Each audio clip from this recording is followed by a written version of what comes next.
Hello， 大家好，这期片要跟你分享的是，我们只要花5万块就可以搭配一组高股息、高成长的月领息的 ETF 投资组合，并且我也会在这个影片当中跟你分享2022年最新的 ETF 配息行事历，让你也可以运用这个行事历搭配属于你自己的月领息投资组合哦。那如果你对以上的内容有兴趣的话呢，那我强烈建议你一定要看到最后哦。那如果你是初次来到这个频道的，这频道主要是分享台美股的投资知识。如果你想要脱离对台美股投资一无所知的状况的话，记得订阅并且开启小铃铛。我会在这边每周分享有用的投资知识，并且会在这边每个月进行公开的直播，相信对你会非常的有帮助。那如果你还想要每天都增加一些投资知识的话呢，也可以追踪我的 IG 或者是脸书哦。那我们马上开始。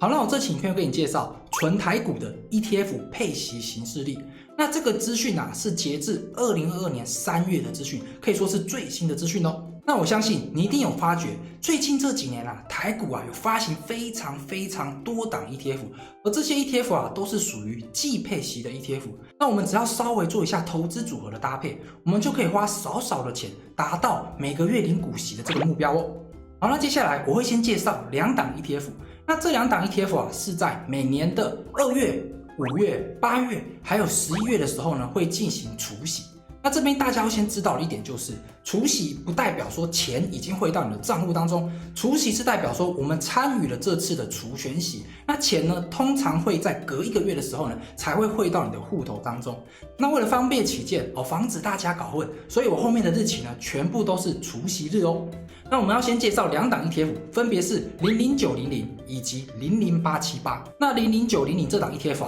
其名为富邦特选台湾高股息30 ETF。这档 ETF 它的受益人数高达了19万4千人，是目前台湾第6多受益人数的 ETF 哦。那这档 ETF 它所追踪的指数是台湾指数公司特选台湾上市上柜高股息30指数。那它成立日期是在2021年的12月14日。那因为它成立至今不到1年的时间，所以它的内扣费用以及它的殖利率的部分是都还不可知的。但是它内扣费用，我们至少还可以先知道它的管理费和经理费大概是多少。那么它的经理费是 0.3%， 它的管理费则是 0.035%。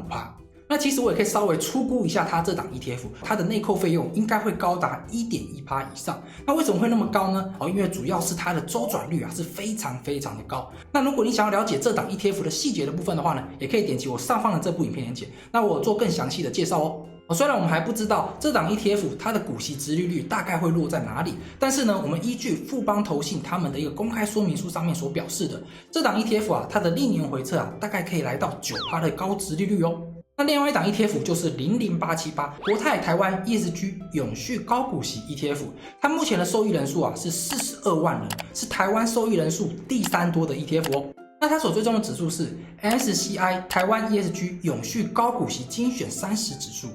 那它成立日期是在2020年的7月10号。那它2021年的总开销费用是 0.57%， 那目前最新殖利率是 5.72%。那以上这2档 ETF 都是在2月、5月、8月还有11月的时候呢进行除息，而且它们殖利率都非常的不错，大概会落在 5% 到 9% 之间哦。好，那接下来我来介绍另外2档 ETF， 分别是00888跟00904。这2档 ETF 呢，它的除息时间分别是在每年的1月、4月、7月还有10月的时候会进行除权息。那00888其名为永丰台湾 ESG 永续优质 ETF。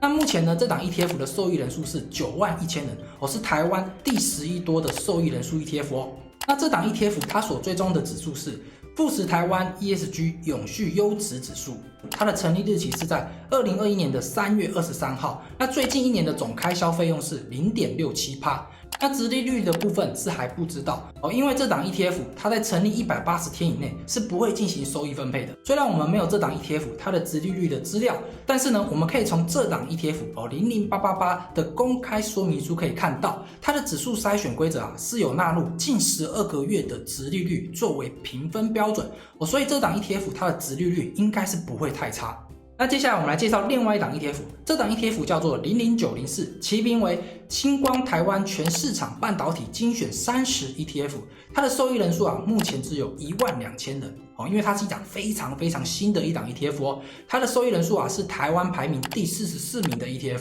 它所追踪的指数是台湾指数公司台湾全市场半导体精选30指数。那它成立日期是在2022年的2月23号，成立至今大概也才1个多月的时间。那它的总开销费用跟殖利率的部分我们是不知道的，但是我们可以知道它的经理费跟管理费大概是多少。它的经理费是 0.4%， 以及它的管理费是 0.035%。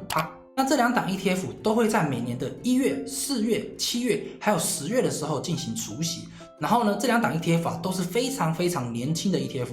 那我觉得在殖利率方面的话呢，00888应该会比00904还要更加的优异，因为毕竟00888它的筛选规则里面是有包含股息殖利率的部分。好，那接下来我们的股息行事历就只剩下3月、6月、9月还有12月，我们只要把这4个月份填满，我们就可以打造一个每月领息的投资组合咯。那这边我会介绍一档 ETF 跟一只个股。台湾在3月、6月、9月、12月进行除息的 ETF 是非常的少所以我这边会纳入一档个股来做选择那 ETF 的部分的话呢，我这边要介绍的是00896其名为中信绿能及电动车 ETF。 那这档 ETF 目前的受益人数是65000人，那它的受益人数是台湾第17高的 ETF， 它所追踪的指数是台湾指数公司特选台湾上市上柜绿能及电动车指数。那成立日期是在2021年的9月9号。那它的总开销费用呢，经理费的部分是 0.4%， 管理费的部分的话呢，则是 0.035%。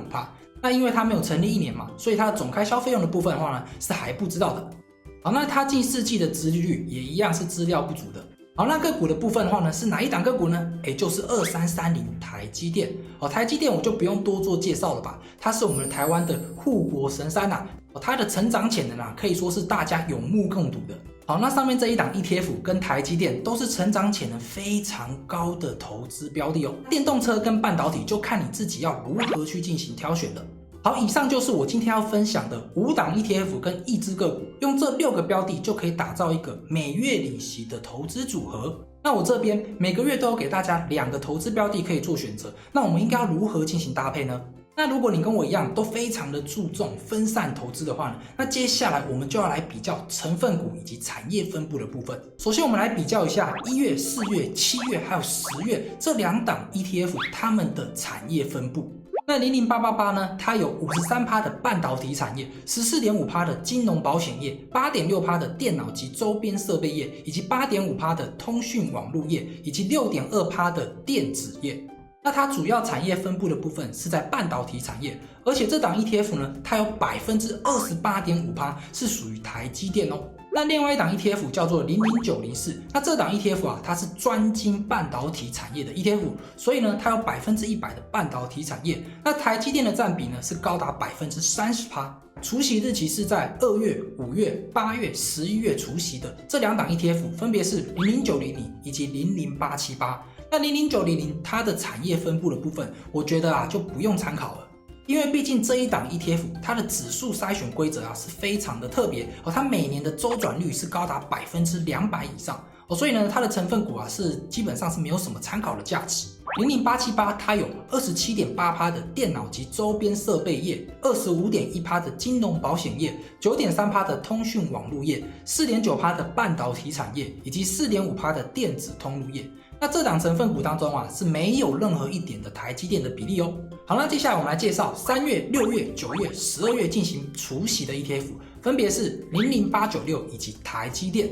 那00896呢，它有 26.9% 的半导体产业， 13.7% 的电脑及周边设备业， 11.2% 的其他电子业，以及 8.7% 的电子零组件业，还有 7.9% 的塑料工业。那成分股当中大概有 10% 的权重是属于台积电的部分。好，那我们已经看完了上面5档 ETF 它的产业分布以及台积电的部分。好，那我想请问一下，如果你非常的注重分散投资的话，那你应该要如何进行搭配呢？好，那我的想法是在1月、4月、7月、10月除息的这2档 ETF 分别是00888跟00904但是呢，00904啊，它主要是分布在半导体产业，那00888呢，它是比较分散在其他的产业的部分。那我自己要选择的话呢，我会选择00888因为这样子的话呢，我的产业才不会过度的集中。而在3月、6月、9月、12月这个标的当中呢，我会选择00896，而不是选择台积电，因为我们前面的00888，它的台积电占比啊，已经高达了28.5%以上了。